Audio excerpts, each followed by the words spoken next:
All right. So we're going to talk today about healthy dating. I am in the process, let's being honest, about dating.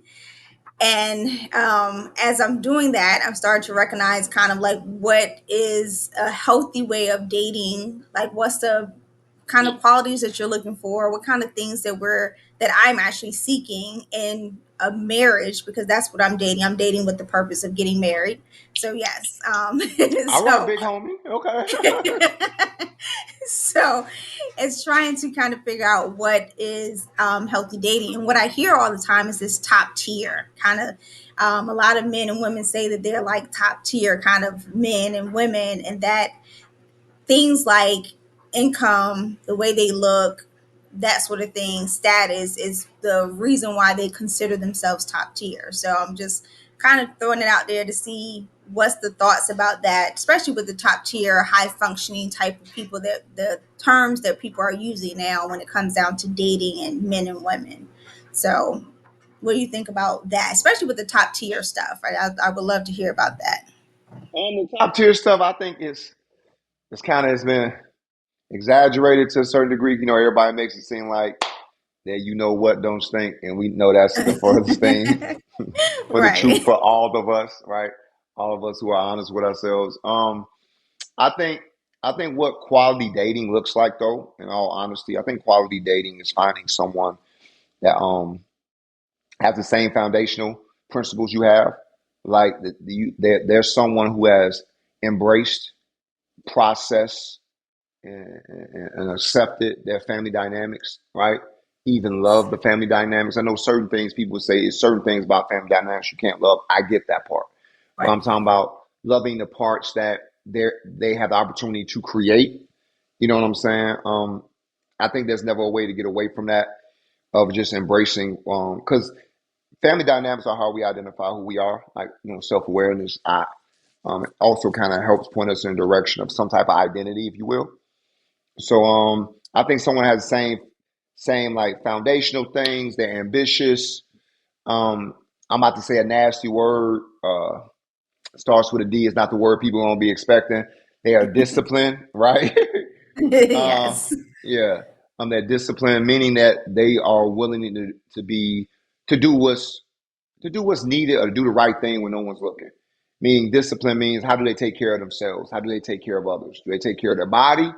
Right? That's a good telltale sign for me and my personal beliefs, like especially for a man. Like how does he Yes. take care of himself? It will be a reflection of how he takes care of others. You know what I'm saying? Of course, we're gonna have to discuss finances. If we're talking about the long haul, we're talking about nuptials, like what you're talking about. People's financial portfolio, their financial outlook. What's your relationship with money? That's the realest part. How do you Yeah. view money? You know what I'm Yes. saying? Do you view money with an abundance or do you view money from a lack or poverty mindset? You know what I'm saying? What else? Um, and if they're a parent, like I'm a parent and I'm a spouse, but if they're a parent, man, how are they with that child? And if they are if they're excellent with the child, this may be a good person to possibly build a good future with. I mean, that makes sense. I just believe Absolutely. good parent is usually a sign of a good person. Now, me and you joke about this all the time. Now, if that is lacking in the parental relationship, I know we'll be having a lot of jokes. This is one of our inside jokes. But like, let's say hypothetically, someone meets someone and they tell them, "Oh yeah, I got a kid, but I ain't never spent time with the kid," or Yes. "Yeah, oh, I'm an empty nester," and, and the kid's 9 or 10. You say you're an empty nester because you don't never have them. Right. Nah, bro, or nah, sis. Like, Yes. I can't really wrap my mind around that one. Like, Absolutely. you're not hands on with the kid, like, but Right. you want to be hands on with me. Right. Yeah, that doesn't add up. So, yeah, And it doesn't feel right. It shouldn't. And as for me as a woman, it does not feel right to me when you're spending all of your time saying you're trying to get to know me and date me, but I'm not seeing you spend any time with your kid. Like, you're not saying, you're saying 24/7 is me, but at the same time you have a kid that should be 24/7 too as a parent, and when I don't see that, that is something that turns me off. That is something that I can't get with. And so, and like when you said the empty nester, when someone told me that, I was like, that's when your kids are grown and they move out the house on their own. That's not Yeah, that's I'm on not both sides of the fence with that. I'm like, yeah, because my son right. gone, but like my daughter here, so I'm like, yeah, I got you. Right. I'm Yeah, tracking. you can't. Yeah, you I'm tracking. can't be an empty nester when you never had them in the nest. That's the whole point. It's like Yeah. to have Oh, them there and then they leave. Yes. yes, yes, yes, yes. I don't Yes. understand. So I'm with you. Yeah. I was so confused about that, but it's hard. I think starting the dating process and being able to kind of look at what value means, like really truly what values you have, what values you're looking for with the other person. And again, yeah, it's about discipline, it's about commitment. If I can see that you have been committed to something before, that means that's a big deal. And it's not have to be committed to a relationship per se, but committed to your job for years, committed to a hustle, a grind, something like that, committed to your children. Is when I see that commitment that you've been I able to like that, put in Kelly. commitment, then it's easy for me to say like, okay, well, you can commit to me and to us and to what we're building. I think people just look at I look good and that's enough. It's a big deal. Like they look good, they have a little bit of money, and so that's enough to make them feel like that they are someone that someone should want to pursue, someone that they want to be in a relationship with. And it's not just that. I need to see something else. I need to see your growth in something else too. You talked about family dynamics. If you do have a weird family dynamics, it's not necessarily always your issue or your fault. It's something that you have to heal from though and grow from. So me coming from what people would call a broken home, because I didn't have my dad in the household. So that to me took a toll on how I date. So for me, in order for me to be a better person for someone else, for my future husband, it is for me to grow and heal from that and to figure out kind of what that not having my dad in the household, how it affected me, how it affected the way I see men, how I see relationships, how I see marriage, all those things. And so I'm not saying it's perfect now that all of a sudden I healed and I'm a healed person. It's more like I'm healing from that. And every day I'm trying to figure out like how did it change the way I see things and see people. So I think, a big healthy part of like really truly saying I want to find a healthy person is the person as a whole person for me, not just you're looking at one thing you're successful in part of your life and everything else is falling apart. I need you to be either growing and healing in all in these aspects. Not every aspect, things are going to fall short, but the effort. I need the effort. And when I don't see an effort in certain areas, which one thing is the children is a big thing since I do have a child, I need to see the effort in that you're putting toward that person. Yeah. Wow, I love that. That was I love that, Kelly. That was a lot. That was powerful. I think, but I think what you said. Well, I come from a two-parent home. I'm broken, so don't feel bad. You know what I'm saying? I'm still off, huh? The jury's still out on me, man. We're like, we don't know what to do with this. You know what I'm saying? But I definitely believe that. That's what when we said when we started the conversation, processing and accepting.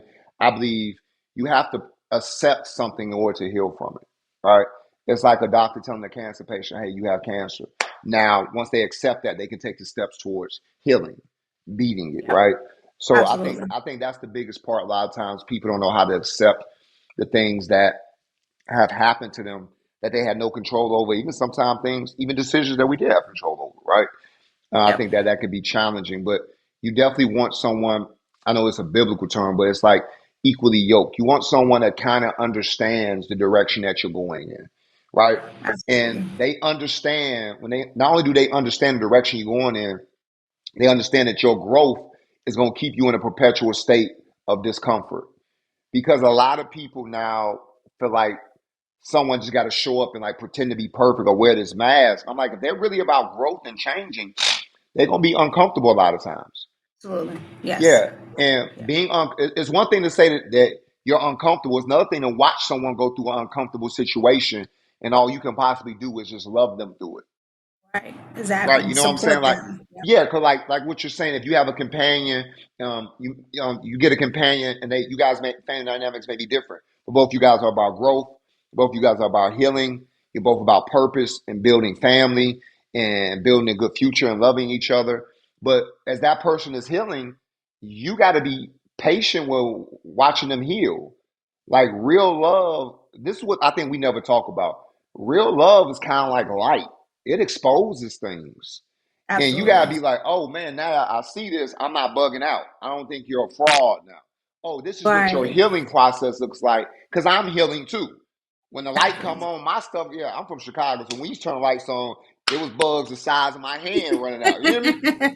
Right. Right. I'm from the south side of Chicago. We have, but I'm just saying. So we're so quick to make. We I don't like how we've given the false precept that once someone shows up and they're willing to love you, right? Like if they see anything wrong with you, everything's just a red flag. No, I don't believe that. I believe when there's no accountability for flaws, that's a red flag. But someone Yes. having a flaw just means they are a human being. They are living on this earth and having a human existence, Exactly. right? Yeah. Because there's no such like perfection is just an illusion, and I think we're intoxicated by it to the point like we're kind of detached from reality when it comes to like companionship. And I think sometimes we see in our culture, we're good at making money, good at making kids, right? We're good at accomplishing great things, but the family dynamics are extremely fractured. Like our relationships don't last. You Yep. know what I'm saying? Like the Yeah. relationship that preceded us. Like my parents, my pops was alive when he passed. They were married 35 years. So if he was alive, they would have been married like 58 years, almost 60 years of marriage. You don't hear about, and exactly what my old man said. I'm like, man, what make it work? Give me the secret Right. sauce. Huh? And he said it takes two things. It takes two forgiving people. We don't know how to do that.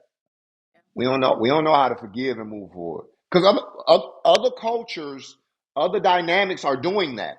I don't care Yes. how wealthy Absolutely. someone is. You hear me? I don't care Yep. who it is. I don't care if it's the owner of Facebook and Instagram. They're learning how to forgive and move forward. But what happens with us, we find things we don't like with other people, and then we stay stuck on it. Yeah, yeah, we don't know how to bend. But the funny thing is that we want them to bend for us though. When Mhm. we show up in a weird way, when we show up flawed or hurt or struggling, we still want somebody to say, "It's okay. I'm going to love you through it." But when it's on the other foot, it's like I can't get with you not being healed. Like people Yeah. are, it's like the healed person. I need you to come healed. It's not healed. It's no it's no EG, you're always healing. Yeah. yes, you're There's no always ED. Yeah. healing. It's no Yeah. healed. I mean, the same. It's not a scar that you say you is healed. It's literally like a just part of who you are now. When things happen to us, most of the time things happen to us, and we keep a part of that.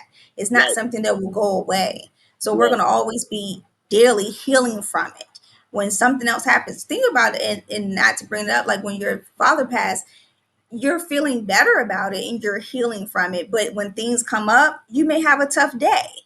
A You may thousand have percent. a tough What? week A thousand with percent. what? Yeah. Anniversaries. Grief, Yeah. yeah, grief is a delicate emotion. So when you start talking about like when his birthday comes, like his birthday July 1st, some years I'm excited, and some years I'm like Or when the day he passed, which is at the top of the year, yeah, like right after the holidays. Some holidays feel different, but Yep. what we have to realize is that this. I tell my son this all the time. I'm like, just because you don't have everything you want in life, don't mean you don't have a good life. Yeah. Absolutely. Yeah. We made life so much about wanting and constantly want. Like we say it often, that want mindset is a consumer mindset.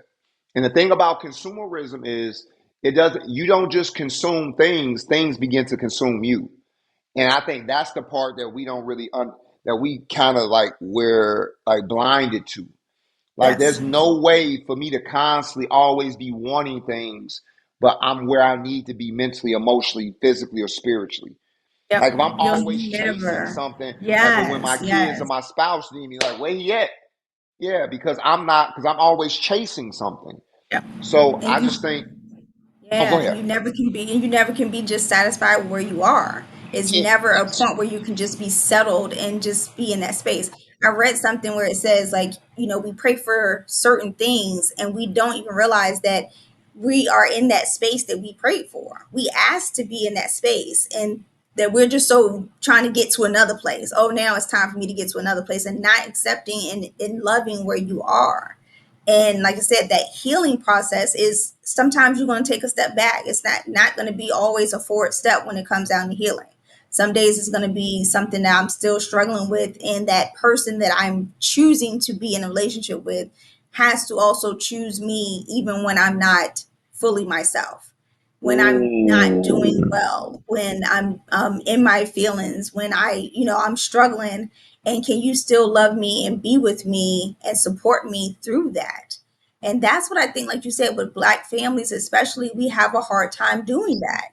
We get very caught up in what it's supposed to look like and what it's supposed to feel, and what somebody else has and how their relationship is. Social media shows you the perfect relationship, the perfect.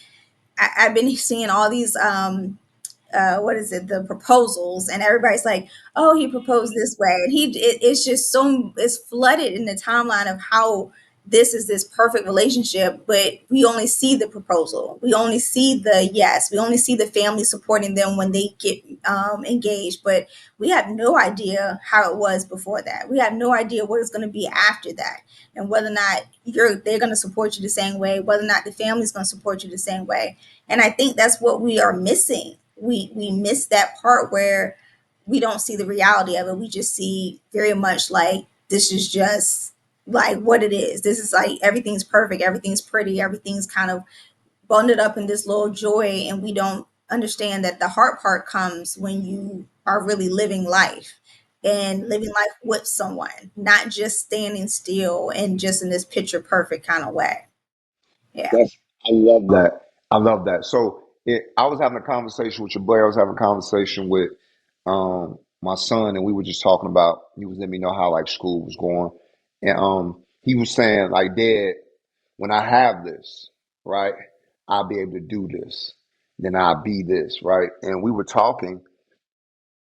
Excuse me. And I said, man, what I've learned, I feel like I've been around since the dinosaurs, but I said what I've learned is that like we gotta flip it, bro. It gotta be like be, do, have, and then after have, I will put expand.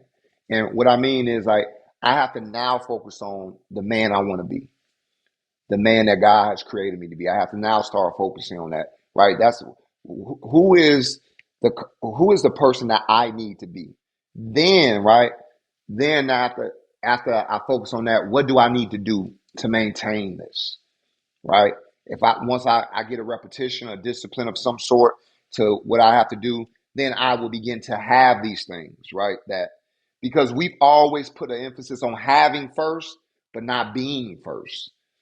And Yeah. being, that's to your point, being is about being whole, being present, being a light, being loving, right? Right. It's not so much in the doing, it's in the being, right? My mom used to say that's what we call human beings, right? Shirley used Right. to always say that. So once we get into the space where we have these things that complement our life, now we can expand life. Now I'm able to invest in others. Now I can say, okay, I can do this for Dylan. I can do this for Elena. I can do this for Jalen, right? Right. I can do this for Nadia. I can do this for Ashley. I can do this for my sister, my brother Rodney. I can do all these things for these people. But that all begins with me focusing on who I need to be. And I think when we Absolutely. come into relationships, a lot of times we put relationships on the opposite end of the spectrum. Like I have to have someone, and if I Yes. have someone, I'll do better. Then I can become Yes. better, and Yep. that's cap. That's not how this thing is set That's up to be. completely false. Yeah, Yeah. completely false. Because we're looking for someone to fill this space where we don't have to be certain things. It's like I'm looking for somebody to fill the void, to help me become this person that I'm supposed to become. When you're supposed to be already on that path or already there, you can't come into a situation and find somebody to fill it and to make you a better person, to make you a better man or a woman. You have to be better already. You have to come in saying that, because what you're doing is putting somebody in a position where they're loving who you are now, but you're expecting to try to change who you are. And now this person has to switch and adjust to you trying to change and be a different person. And that's not who they came in a relationship for. So I came in a relationship, say I'm coming in a relationship, and this is who Carl is. But now Carl wants to be a better person. He wants to change and he wants to grow. And I'm like, wait a minute, that's not who I came in saying I love to. It's not who I came in saying I'm in a relationship with. So you have to come in knowing who you are and then also where you want to be. So then that person can know who you are and then also know what you're trying to attain. We get very caught up in like, this is just who we are, but you have to have these tough discussions with your potential mate or the boyfriend or the girlfriend or the potential husband and wife, like that this is what I'm trying to do as well, not just who I am right now, but these are the thing my goals. That remember the movie Think Like a Man and the book and all this other stuff, and you ask people what their short-term and long-term goals are. That's a Yeah, great question. Even we never ask that, and hopefully you ask it in some other non-weird way, but you'll say, so what are you trying to do? Like what other things are you trying to accomplish, and where do you want to be in 5 or 10 years? And what, we don't ask those questions. We are very caught up in the here and now, and then we expect people to stay in the here and now. And then that's it. And people grow and evolve, and they should grow, evolve, and change. So if you don't ask anybody kind of what they're working on, are they working on themselves? Are they, doing that? Because even when I spoke to someone recently and said I had a therapist, I was hesitant to even say that because it was the first time talking to somebody. So it was like, okay, I don't know how they're going to take it, as if like, oh gosh, like she's struggling and she needs a therapist. But it was like, okay, I have a therapist. I see someone that I bounce ideas off of and try to help me process stuff that when it comes up and trying to be a better person.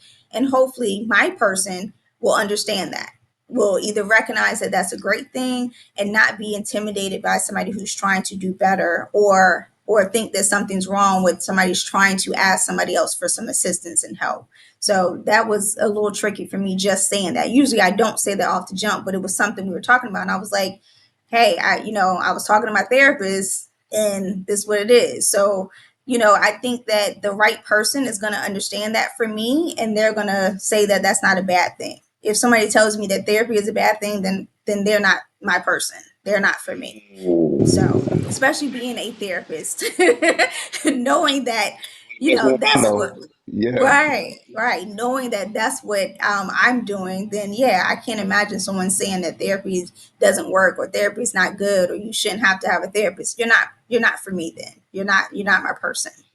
I like that. I like that.